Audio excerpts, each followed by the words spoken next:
I think Henry could be described as a treasure hunter, potentially in two ways. First, the term treasure trove is used during this period, and just as it is today, the king could claim treasure that was found within the country, both buried treasure, and also he was actively looking for mineral deposits in England in the hope of finding silver and gold deposits.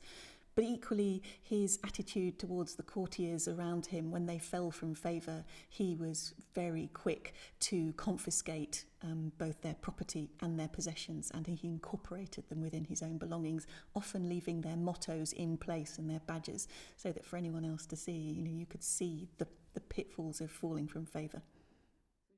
If we look at the 1547 inventory, which was taken at the time of Henry VIII's death, we get a very good sense of what was valued in Henry VIII's time.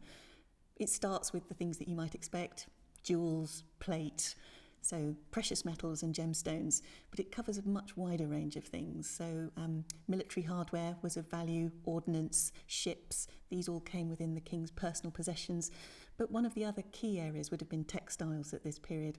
We tend to think of paintings by great artists like Holbein as being the really great works of art from Henry's court. Actually, they were quite cheap and probably not taken terribly seriously compared with things like tapestries, which had lots of gold and silver thread in, which were extremely useful because you hang them on the walls of a palace and they keep the palace warm, and which had very large-scale figures telling stories, maybe stories from English history, stories from romance literature, stories from the Bible, and of course you could move them around from palace to palace. Also, the raw materials that they were made from were very expensive. So silk in particular, but good quality linen was also expensive.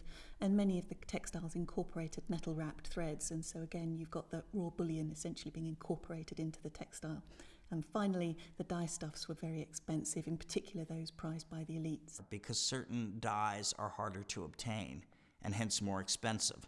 That's why reds and purples are signs of upper-class rank, because these dyes are difficult to come by. And in comparison to modern times, their value is way above what they are now. So both furnishing textiles and textiles for dress would have had a much higher value than today.